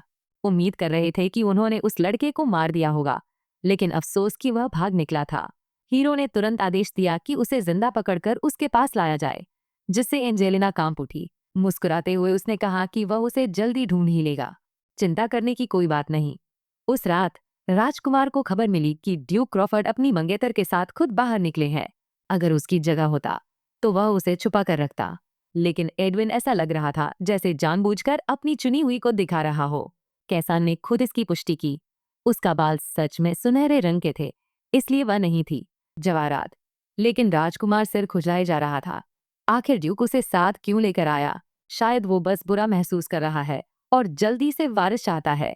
क्रॉफर्ड्स के बाल सुनहरे होते हैं और वो दुल्हन भी सुनहरे बालों वाली लाया है। जब उसे पता चला कि हीरो पूरी तरह से स्वस्थ है, तो क्राउन प्रिंस ने उसे लगातार फॉलो करने का आदेश दिया। उसकी मंगेतर की कोई जरूरत नहीं कि उस पर नजर रखी जाए। फिर भी कुछ शक बाकी थे। राजकुमार ने सोचा कि उससे आमने सामने मिलना ठीक रहेगा। इस बीच एडविन अपने अध्ययन कक्ष में वापस था, सेठ और बाल के साथ। सैनिक कॉय की हरकतों पर नजर बनाए हुए था। इसी बीच ड्यूक बटलर से खबर लेने गया। शार्क से कोई खबर मिली क्या? सेठ ने जल्दी से सफाई दी। 15 साल पहले रेगिस्तान के पास बच्चे का कोई सुराग नहीं मिला। एडविन पूरी तरह से हैरान था। उसकी मंगेतर उससे मिलने से पहले कहाँ थी? दूसरी तरफ अगर ऑल्स को कुछ पता नहीं है, तो कॉय फिलहाल कोई बड़ी दिक्कत नहीं है। अगले दिन ड्यूक ने खुद अंग्लेश की गर्दन में काला ओपल का हार पहनाया। गहने पहनना, हाथों में रखना हमेशा प्रैक्टिकल नहीं होता, इसलिए उसने उन्हें एक पेंडेंट में बदल दिया। हीरोइन ने ऐसा पत्थर पहले कभी देखा ही नहीं था और पता चला कि ब्लैक ओपल अपनी कैटेगरी में सबसे महंगा होता है। ऊपर से उसने जो नेकलेस पहले खरीदी थी वो बहुत भारी था और ये वाला हल्का था। इसमें तो ट्रेनिंग भी कर सकते थे। तभी एंजेलिना को एहसास हुआ कि वो धीरे धीरे उसे आगे बढ़ने के लिए प्रोत्साहित कर रहा था। और हाँ, ये बात उसे भी मायने रखती थी, तो उसने ठाना कि वो पूरी मेहनत लगाएगी। एडविन भी उसे वे रिंग्स देना चाहता था जो अब वे दोनों साथ पहनेंगे, और हीरोइन चौंक गई कि वे पहले ही तैयार थे। ड्यूक ने ज्वेलर्स को जल्दी करने के लिए कहा था। ये सुनकर उसे पता चल गया कि शायद उसने उन्हें धमकी दी होगी। अंगूठी का डिब्बा उठाते ही हीरो देखना चाहता था कि उन्होंने क्या बनाया है। अंदर कस्टम मेड ज्वेलरी थी। साफ था कि किसी ने बहुत मेहनत की थी। एडविन उम्मीद करता था कि ये उसकी दुल्हन का दिल जीत लेंगे, खासकर क्योंकि ये मैचिंग थी। भले ही थोड़ा देर से वह ये साफ करना चाहता था कि वह सगाई के लिए पूरी तरह प्रतिबद्ध है। जैसे ही अंगूठियां पहनी गईं, वह तैयार था आगे बढ़ने के लिए। सबको पता था कि अब वो उसकी हो गई थी। एंजेलिना अपनी उंगली पर उस अंगूठी का वजन महसूस कर सकती थी। शायद अब ये वापसी का रास्ता नहीं था। वो ड्यूक से कभी भी बच नहीं पाई थी, इसलिए भागने के बजाय उसने लड़ने का फैसला किया। उसे सिर्फ एडविन से ही नहीं, बल्कि शाही परिवार से भी बचना था। अब दिल से मुस्कुराते हुए वो खुश थी कि आखिरकार सबको उसके हीरो से सगाई के बारे में पता चल जाएगा। ड्यूक हैरानी से ठिठक गया। फिर उसने एक गंभीर नजर से उसे घूरा, जिससे एंजेलिना घबराई। फिर अचानक उसने उसने उसे गले लगा लिया। यह समझ नहीं पा रहा था कि अब खुद के साथ क्या करे, क्योंकि वह इतनी खूबसूरती से मुस्कुरा रही थी। यह पहली बार था जब उसे ऐसी खुशी महसूस हुई थी। ऐसा लग रहा था जैसे उसका दिल फट जाएगा, लेकिन साथ ही यह बेहद रोमांचक भी था। वहीं एंजेलिना हैरानी में चुप थी।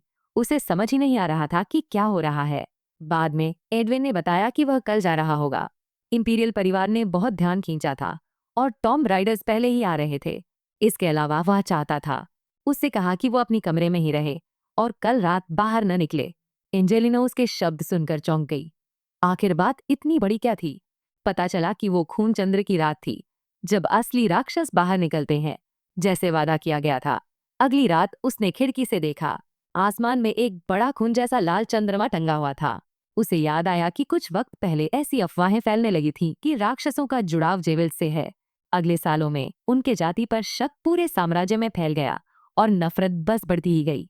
एंजेलिना समझ नहीं पाई कि हीरो को इस खास रात के लिए अचानक गायब क्यों होना पड़ा। वो खिड़की से चिपकी हुई सोच रही थी कि चाहे कुछ भी हो, आज उनकी मुलाकात नहीं होने वाली। तभी उसे एहसास हुआ कि उसके बिना उसका दिल कितना खाली और अकेला महसूस कर रहा है। ये सोचकर कि वो पहले उसे देखकर नफरत करती थी, पर अब दूर होने का गम उसे परेशान कर रहा है। एंजेलिना पूरी तरह उलझन में पड़ गई। इसी वक्त उसका हाथ गलती से उसके गले में लटके हुए काले उपल वाले हार से टकरा गया। ये पत्थर भी ड्यूक का तोहफा था और उसमें कुछ खास था। इसमें एक अजीब रहस्यमय आकर्षण था। हीरोइन ने तय किया कि उसे अपनी शक्तियां जितनी जल्दी हो सके सक्रिय करनी होंगी। अचानक हर तरफ से एक जोरदार धमाका हुआ, जिससे वह चौंक कर घूम गई। अपनी सहज बुद्धि से काम लेते हुए वह बिस्तर पर कूद पड़ी और चादरों के नीचे छुप गई। उसके सीने में ऐसा जलन हुई जैसे कोई लाल गरम छुरा उसमें गड़ा हो। उसे याद आया कि उन्होंने एक रक्त पहाड़ा बनाया था ताकि अब वे महसूस कर सके अगर किसी को कोई खतरा हो। यह सोचकर कि एडविन के साथ कुछ हुआ है, वह जल्दी से कुछ रत्न पकड़ने लगी और उन्हें एक बैग में भर लिया। उसे अपनी छाती से कसकर पकड़ते हुए और दिल में जलन जैसी पीड़ा को अनदेखा करते हुए वह दरवाजे की ओर भागी। जैसे ही वह बाहर निकली, वह सीधे सेठ से टकरा गई, जो उसे सुरक्षित रखने के लिए रास्ता रोक रहा था। एंजेलिन ने समझाने की कोशिश की कि ड्यूक मुश्किल में है, लेकिन बटलर ने कहा कि वे सिर्फ महल की सुरक्षा जांच रहे हैं। वह दर्द सहन न कर सकी और चिल्लाने लगी, यह मानते हुए कि एडविन खतरे में है। उसने फैसला किया कि यह स्पष्ट कर दे कि ऐसा महसूस होने की वजह खून का वादा है। सेठ के पास कोई जवाब नहीं था। उसने सोचा बेहतर होगा कि चुप रहूं और सुनूं। स्टुअर्ट ने दोबारा चेक किया कि वो उसके लॉर्डशिप के पास ले जा सकती है और उसका पीछा किया। आंगन में घुसते ही हीरोइन को अचानक एहसास हुआ कि एडविन उसी टॉवर में है जहां उसे जाने से मना किया गया था। बाल उसके सामने आ गया, पूरी तरह से हैरान कि वो अचानक कहां से आ गई। जब उसने सुना कि उसे ड्यूक से तुरंत मिलना है, तो बाल ठिठक गया, चौंक गया, कुछ कह नहीं पाया। सेठ जल्दी आ गया और सोचने लगा, अरे जरूरी बात है तो जाने दो। समझ गया कि कोई और रास्ता नहीं है और उसे अपने मालिक का डरावना राज खोलना पड़ेगा। सैनिक ने उसकी बात मान ली और उसे टावर के ऊपर ले जाने के लिए तैयार हो गया। पता चला कि अंदर जाने का रास्ता दीवार के बीचों बीच छुपा हुआ था। चढ़ते हुए अजीब आवाजें सुनकर हीरोइन घबरा गई। शायद कोई दानव वहां छुपा हुआ था। अभी भी सोच में डूबी हुई वे टावर की छत तक पहुंच गए। एक छोटा खाली कमरा था जिसमें कुछ मशालें जल रही थी। दूसरी तरफ एंजेलिना ने एक आदमी को दीवार से जकड़े हुए और खून बहता हुआ देखा। डर के मारे ठिठक गई। उसे पता नहीं था एडविन कहाँ था या ये जगह आखिर क्यों मौजूद थी। जंजीरों में बंधा वो आदमी अचानक चिल्लाया, अपनी जंजीरों से लड़ता हुआ, जिससे उसकी डर और बढ़ गई। उसे घूरते हुए उसे एहसास हुआ कि ये पागल आदमी कोई और नहीं बल्कि ड्यूक क्रॉफर्ड खुद थे। वह इसे समझ नहीं पा रही थी, लेकिन सेठ ने जल्दी से समझाया, ये एक श्राप है। क्रॉफर्ड खून में कच्ची ताकत है, लेकिन उसके साथ पागलपन भी होता है। हर खून चांद की रात हालत और बिगड़ जाती है। हम कुछ नहीं कर सकते। एंजेलिना वहीं ठिठक गई, चकित होकर हीरो को घूरती रही। दिमाग ही खो बैठी। पता ही नहीं था कैसे उसकी मदद करे। उसने गलती से जूल्स का शरीर संभाला था और सच कहूं तो कीमती पत्थरों को कैसे संभालना है कुछ समझ नहीं आ रहा था। जब होश आया तो उसे एहसास हुआ कि एडविन अभी नहीं मर सकता, वरना उसे हमेशा के लिए भागना पड़ेगा। ऊपर से उसकी बेताबी भरी चीख मदद की विनती कर रही थी। उसका वादा याद आया कि वो उसकी रक्षा करेगा, तो एंजेलिना का डर गायब हो गया। एकदम से विश्वास से भर गई। एडविन हमेशा उसका साथ देता आया है, अब वो बस छोड़कर नहीं जा सकती। वो जूल नहीं है, लेकिन जो भी ये शरीर पहनता है उसे ये ताकत इस्तेमाल करना सीखनी होती है। यही सोचते हुए और एडविन की मदद करनी थी, उसने जड़ों का थैला पकड़कर उसकी तरफ दौड़ी। पत्थर थैले से छिटक गए, चारों तरफ बिखर गए। ताकत तुरंत एंजेलिना के आसपास लिपट गई। ऐसा लगा जैसे वो गार्डन पेड़ को छू रही हो, लेकिन उससे भी ज्यादा ताकतवर, जैसे ये उसकी दूसरी फितरत हो। कुछ जैविक, जैसे वो बिल्कुल वही है जिसकी एडविन को जरूरत है। ड्यूक ने गुर्राना शुरू कर दिया। नौकर चाकर पूरी तरह घबराए हुए अपनी मालकिन के लिए वो पास आई और अचानक एडविन एक जंगली जानवर की तरह झपटा। दरिंदा। वह एक पल में हकीकत में आ गया, सीधे अपनी दुल्हन की तरफ देखने लगा। एंजेलिना ने उसके गाल को सहलाया और वादा किया कि वह उसकी मदद करेगी। इसमें कोई शक नहीं था। उसने धीरे से उसका नाम लिया, और एक ही झटके में दर्द उसके शरीर से दूर हो गया। उसके पास होना हमेशा हीरो को डराता नहीं था। हाँ, उसे भागने का मन जरूर करता था, लेकिन हमेशा नहीं। लेकिन एडविन की आंखों में डर देखकर वह समझ गई कि अब वह पीछे नहीं हट सकती। अगले ही पल वह जमीन पर गिर पड़ी, जिससे सब लोग घबरा गए। उलझन में ड्यूक ने उसे अपने बाहों में पकड़ लिया और तुरंत घुटनों के बल बैठ गया। उसने अपनी नजर उसके नंगे पैरों पर डाली, जहां दौड़ते दौड़ते महल के अंदर छाले फूट आए थे और खून बह रहा था। एडविन ने फिर से महसूस किया कि उसकी दुल्हन कमजोर थी, दर्द सहन नहीं कर पाती। सेठ और बाल हैरान थे, उम्मीद कर रहे थे कि मास्टर ठीक होगा। सच तो यह था कि हीरो पहले से कहीं बेहतर महसूस कर रहा था। क्रॉफर्ड परिवार ऐसा ही होता है। उनकी नसों में जीवन दौड़ता है, खून उबलता है। जूल्स ब्लैक ओपल के साथ भी जिंदगी आसान नहीं होती। यह बस लक्षणों को थोड़ा कम करता है, लेकिन शारीरिक दर्द, मार डालने की इच्छा कभी पूरी तरह खत्म नहीं हुई। बाद में सोती हुई हीरोइन को घूरते हुए एडविन ने उसे डरपोक कहा। उसने उसके बालों की एक लट पकड़ी, उसे चूमा और कामना की कि वह जल्दी उठ जाए। अगली सुबह वह अचानक बिस्तर से उठ गई, याद करते हुए कि उसने ड्यूक का साया अपने नींद में देखा था। एडविन ने उसे वापस कंबल के नीचे धकेल दिया। हैरान था कि वह उठते ही इतनी जल्दी क्यों भाग रही थी। एंजेलिना ने तुरंत उसका सिर पकड़ लिया, उम्मीद करते हुए कि उसे कहीं चोट नहीं आई और वह ठीक है। हीरो ने मुस्कुराते हुए जवाब दिया।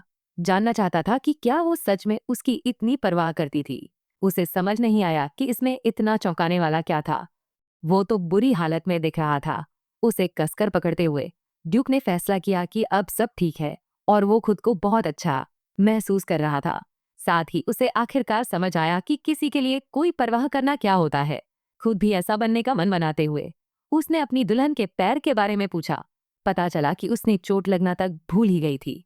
उसे समझ नहीं आया कि वो अपनी इतनी खराब देखभाल क्यों नहीं करती। उसके हाथों में अभी भी खुशबू थी, दवा। और जब उसे एहसास हुआ कि उसने खुद ही उसके पैर का इलाज किया था, तो वो और भी ज्यादा उलझन में पड़ गई। लेकिन एडविन किसी और को अपनी दुल्हन को छूने नहीं देना चाहता था। उसे याद आया कि वो एक मानसिक रूप से परेशान किलर था। तो एंजेलिना सोचने लगी कि क्या सच में मौत के करीब लोग बदल जाते हैं। उसी समय हीरो ने उसकी तबीयत देखी, क्योंकि उसे याद था कि वो कल बेहोश हो गई थी। उसे लगा कि वो बिल्कुल ठीक है, जब तक उसने देखा कि उसके बालों का रंग बदल गया है। पता चला कि ड्यूक ने उसका रंग बदल दिया था, सोचकर कि ये बेहतर लगेगा अगर हम इस असर को खत्म कर दें पूरी तरह से। वो जुली जैसी दिखेगी और भाग भी नहीं सकेगी। लेकिन हीरोइन तो वैसे भी भागने वाली नहीं थी। वो खतरे में था। जब उसने सुना कि अगर वो मर गया तो उसके बालों का रंग वापस सामान्य हो जाएगा, उसने समझ लिया कि अगर उसने उसकी मदद नहीं की तो उसकी बर्बादी तय है। फिर भी ड्यूक नहीं चाहता था कि उसकी दुल्हन उसे ऐसे देखे। एंजेलिना सच में उम्मीद कर रही थी कि वो बताएगा कल उसे इतना दर्द क्यों था। हीरो को याद आया कि बहुत पहले अलग अलग जातियां साथ साथ रहती थीं। सबसे कमजोरों की रक्षा के लिए भगवान ने इंसानों को अलग कर दिया था। बाकी सबको संपर्क करने से मना कर दिया गया था। लेकिन एक ड्रैगन ने इस आदेश को टाल दिया। मानव दुनिया में घुस आया और एक इंसान महिला से प्यार हो गया। गुस्से में भगवान ने उनके बच्चों और सभी वंशों को ड्रैगन का खून, हमेशा की पागलपन और छोटी उम्र का श्राप दिया। ड्रैगन ने इलाज के लिए अपनी जान देने की पेशकश की। कुछ बातचीत के बाद भगवान ने जूली जाति को उनके वंशों के पास भेजा ताकि श्राप को कम किया जा सके। इसी तरह ये सहजीवन शुरू हुआ। जूली क्रॉफर्ड्स की मदद करते हैं, क्रॉफर्ड्स उन्हें सुरक्षा देते हैं। इसलिए हर परिवार का मुखिया कम से कम एक बार एम्ब्रियन जाना पड़ता है, कसम को नवीनीकृत करने और लेने के लिए। एक ओपल एडविन को अपने आखिरी ड्यूक से मिला था, लेकिन अब वो आधा टूट चुका था। पता चला उसने अपने पिता को मरते देख के टूट गया था। अच्छी बात यह थी कि उस हालत में भी उसका असर खत्म नहीं हुआ था। हीरो उम्मीद कर रहा था कि वो थोड़ा और टिक पाए। ये अजीब था क्योंकि एडविन तो ठीक था जब तक एयर प्रिंस ने उसे मार नहीं डाला। लेकिन अगर ओपल हमेशा मदद कर रहा था तो आखिर क्या बदला? एंजेलिना को याद आया कि किसी ने भी उसे सब कुछ चांदी की थाली में परोसा नहीं था उस कहानी में। उसे लगा शायद ये उसकी ही गलती थी। याद करते हुए भविष्यवाणी थी कि जेवी लाल चांद लेकर आएगी और महाद्वीप को जलाकर राख कर देगी। लेकिन अचानक उसने ड्यूक को धन्यवाद देते सुना। उसने सोचा कि अगर वह वहां नहीं होती तो कल रात उसकी तो मौत तय थी। शुक्रिया कहना तो कुछ भी नहीं था, पर वह बहुत हैरान दिखी, जो उसे खटक गया। वह बस इस बात से चौंकी थी कि एडविन क्राउनफोर्ड उसे धन्यवाद दे रहा था और शायद इसे सुनकर उसे भी तकलीफ हुई थी। वह मदद के लिए वहीं रुकी। उसने ठाना कि नायक अब और दर्द सहने वाला नहीं है। जैसे ही उसने ये कहा तभी ड्यूक ने उसे जोर से अपनी बाहों में खींच लिया।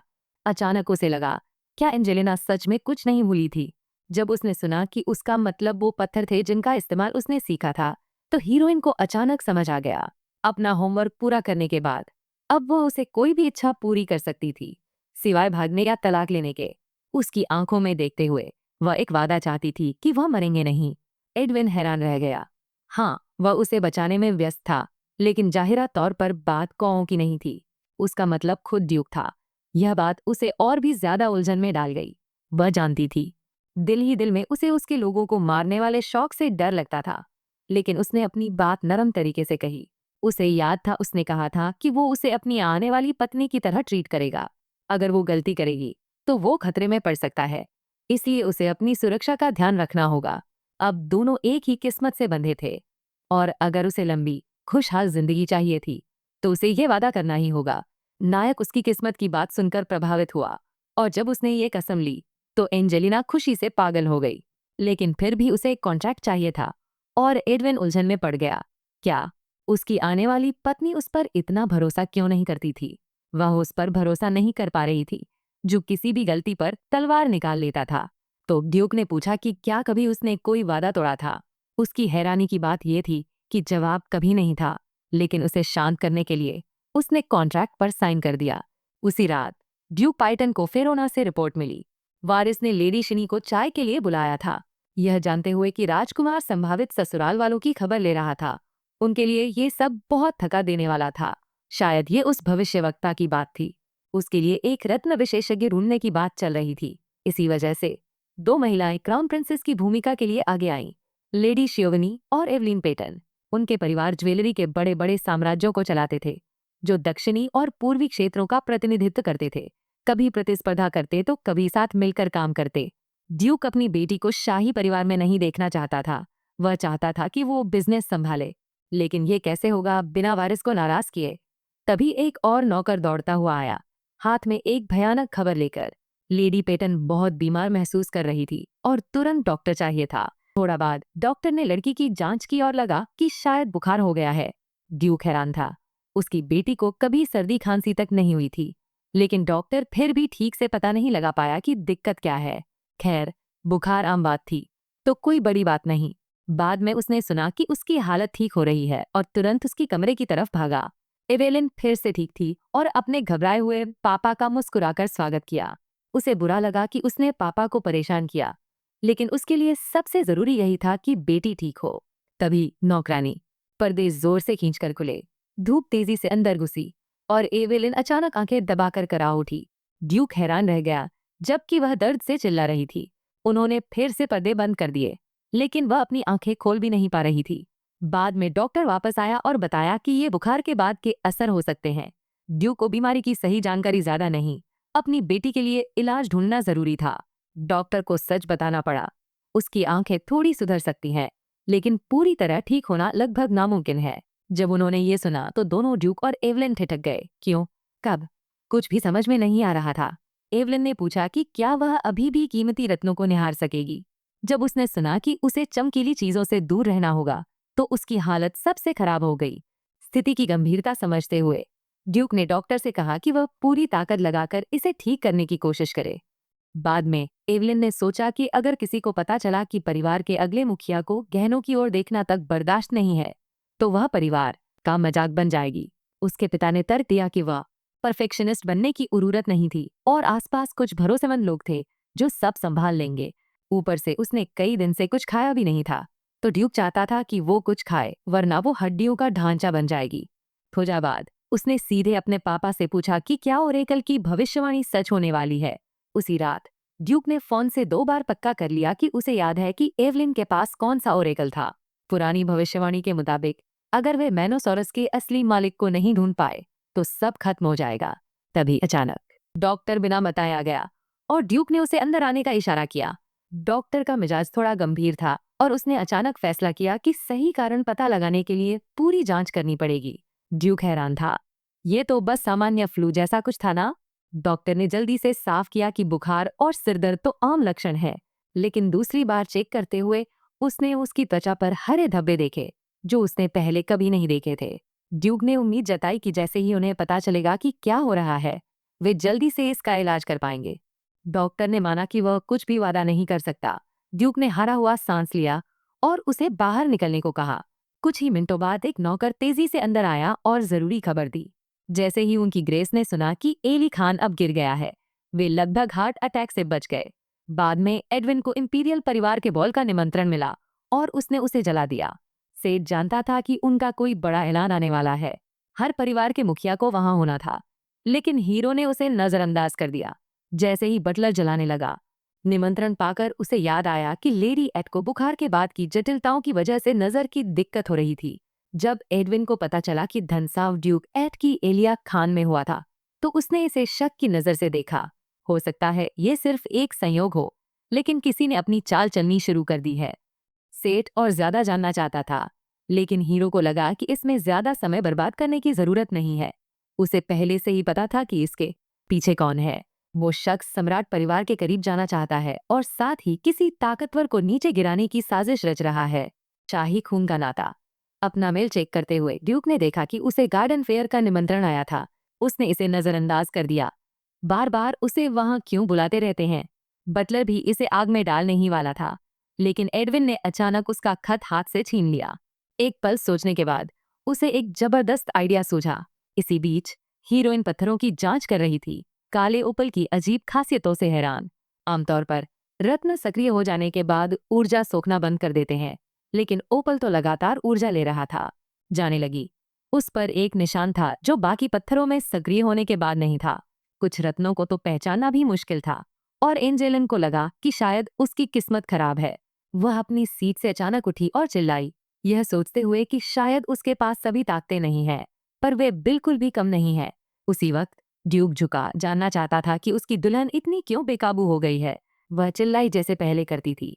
जब वह अचानक कहीं से प्रकट हो जाता था, डर के मारे चौंक जाती थी। हीरो को समझ ही नहीं आया कि वह किस बात से डर रही थी। उसने तो पहले ही वादा कर दिया था कि उसे कभी नुकसान नहीं पहुंचाएगा, लेकिन असल में वह बस ये चाहती थी कि अगली बार अंदर आने से पहले वो दरवाजा खटखटाए। लगता है ये थोड़ी घबराई हुई है, उसने सोचा और दरवाजा खोलने से पहले जोर से बोल दिया। फिर उसने देखा कि एंजेलिन लगभग वे रत्न देख चुकी थी जो उसने लाए थे। एंजेलिन उम्मीद करती थी कि सारे रत्न उसके पास ही रहेंगे, लेकिन ड्यूक ने अचानक कहा कि वह कुछ ले सकता है। पर समस्या ये थी कि वह एक साथ सारे रत्न संभाल नहीं सकती थी, चाहे कुछ भी हो। कुछ ही सेकंड्स बाद में उसने अपनी पसंद बना ली। फिर एडविन ने बाकी सब ले लिया। उस वक्त हीरोइन ने सोचा कि उसे सबसे महंगे फूल ही पकड़ लेने चाहिए थे। ज्यादा सोचने की जरूरत नहीं थी। हीरो ने अचानक पूछा कि क्या उसे फूल पसंद है। उसने हाँ कहा, तो उसने रूबर्न गार्डन फेयर का एक निमंत्रण निकाला। उसके शब्द सुनकर और निमंत्रण देखकर एंजेलिन के पूरे शरीर में एक झटका सा लग गया। गार्डन फेयर वो जगह थी जहां सभी कहानियों के किरदारों की तकदीरें टकराती थीं। वो भोली बनने लगी और ड्यूक को समझाना पड़ा, ये कोई फूलों का त्योहार था। एडविन सच में उम्मीद कर रहा था कि उसकी मंगेतर मेले में उसके साथ चलने के लिए राजी हो जाएगी। नायिका राजधानी जाने से डर रही थी, जहां शाही परिवार रहता था, लेकिन ये मौका सोने पे सुहागा था उस सफिरो तलवार को पाने का। अगर वो ड्यूक के साथ एक सामान्य जिंदगी चाहती थी, तो उसे इस मेले में जाना ही था। एडविन ने देखा कि वो खोई हुई सी है। उसे कसकर पकड़ लिया और सोचा कि उसे बस अपना जवाब देना होगा। कुछ देर बाद उसने धीरे से कहा कि वो उसके साथ जाना चाहती है। उसे भरोसा नहीं हो रहा था कि कोई जो शाही परिवार से नफरत करता हो, परिवार उसकी राय को पहले रख रहा था। ऐसे पल में एंजेलिना बस खुदगर्ज बनना चाहती थी, लेकिन फिर भी वह उसे छोड़ नहीं सकती थी। इसलिए उसने मन बना लिया कि वह ड्यूक क्रॉफर्ड के साथ गार्डन फेयर जाएगी। उसे यह भी उम्मीद थी कि एडविन समझ जाएगा कि यह मौका है कि वे इंपीरियल परिवार से मिल सके। सच कहूं तो ये लोग असल में हीरो की नसों पर चढ़ते थे। वो लगातार की जाने वाली कौओं के हमले पहले ही काफी थे, लेकिन उसकी मंगेतर वहां जाना चाहती थी, तो बिना सवाल किए वे निकल पड़े। लड़की शर्म से लाल हो गई और ड्यूक ने दिल से शुक्रिया कहा। हीरो ने उसे एक सोच भरी मुस्कान दी, सोचते हुए कि बस इतना ही था क्या। वो समझ नहीं पा रही थी कि आसमान से सिर्फ खाली हाथ गिरा कोई लड़का क्या दे सकता है। इसलिए उसने बेहतर समझने के लिए पूछा कि उसका मतलब क्या था। उसी शरारती मुस्कुराहट के साथ एडविन ने आंख मारी और अपनी उंगली अपने गाल पर फेरते हुए कहा। अब हीरोइन को लगने लगा कि शायद उसे शुरू में ही कोशिश नहीं करनी चाहिए थी, लेकिन ड्यूक ने उसके लिए इतना बड़ा फैसला लिया था, इसलिए उसने पूरी ईमानदारी से उसके गाल पर किस किया। इसके बाद हीरो पूरी तरह घबराया हुआ दिखा। पूरी बात ही बहुत अजीब लग रही थी। रुक, वे लोग आखिर बात क्या कर रहे थे? उसे अचानक पक्का करना था। उसकी दुल्हन आखिर बनी किस चीज से थी? उसका स्पर्श उसे पूरा महसूस करवा रहा था, जबकि उसने एक भी निवाला नहीं खाया था। उससे भी बुरा, उसका सिर घूम रहा था और दिल तेजी से धड़क रहा था। अगली ही बात, वह उसके चेहरे के बिल्कुल करीब झुका, जैसे किस करने वाला हो। उसे धीरे धीरे पास आते देख एंजेलिना ने अपनी आंखें झपकाकर बंद कर ली, खुद को बताती हुई कि वह अभी इसके लिए तैयार नहीं है। और जैसे ही बात गंभीर होने लगी, तभी वे सुनाई दिया कि एक नौकर चिल्ला रहा था कि शार्क कप्तान वापस आ गया है। ड्यूक ने उसे स्टडी रूम में इंतजार करने को कहा, जबकि हीरोइन धीरे धीरे अपनी झटका सहन कर रही थी। बाद में वह एक बाग की कुर्सी पर बैठ गई, हाथ में चाय और कुछ पेस्ट्री लेकर अपने घबराहट को शांत करने लगी। साम्राज्य की राजधानी ड्रामे से फटने वाली थी, तो उन्हें तैयार रहना था। और पाइटन परिवार भी जरूर वहां होगा। एवेलिन बुखार की शिकायत से जूझ रही है, लेकिन ये कोई आम बीमारी नहीं है। कुछ कहीं ज्यादा खतरनाक हो रहा है। अकायदा कहीं ज्यादा खतरनाक है। सर्दी से ज्यादा गंभीर थी ये बीमारी, जो जहरीले ओए पौधे से आई थी। एवेलिन की तबीयत अचानक खराब नहीं हुई थी। किसी ने ये सब प्लान किया था।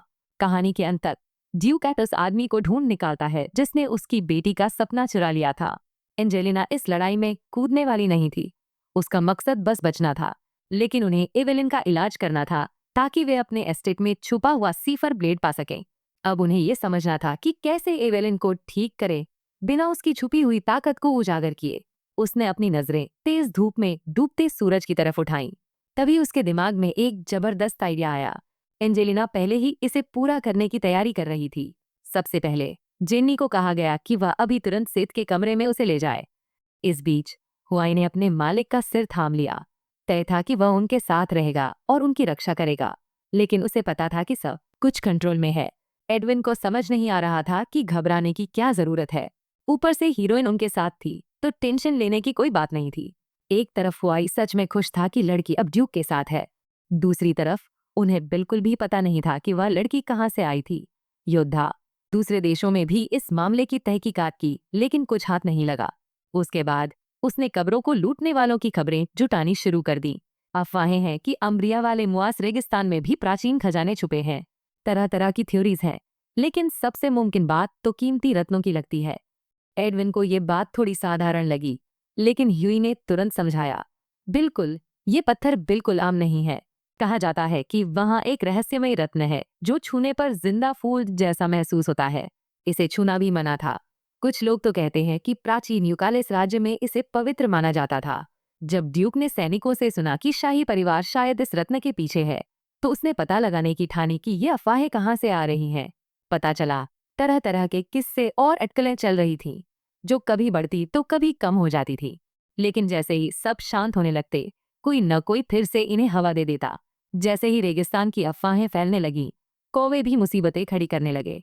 एडविन को पक्का यकीन था कि ये सब किसी न किसी तरह से जुड़ा हुआ है। ज्वेल के लिए उन्होंने पूरे क्रॉफर्ड परिवार को खत्म कर दिया और अब वे उनके छुपे हुए खजाने की तलाश में हैं। लेकिन क्यों?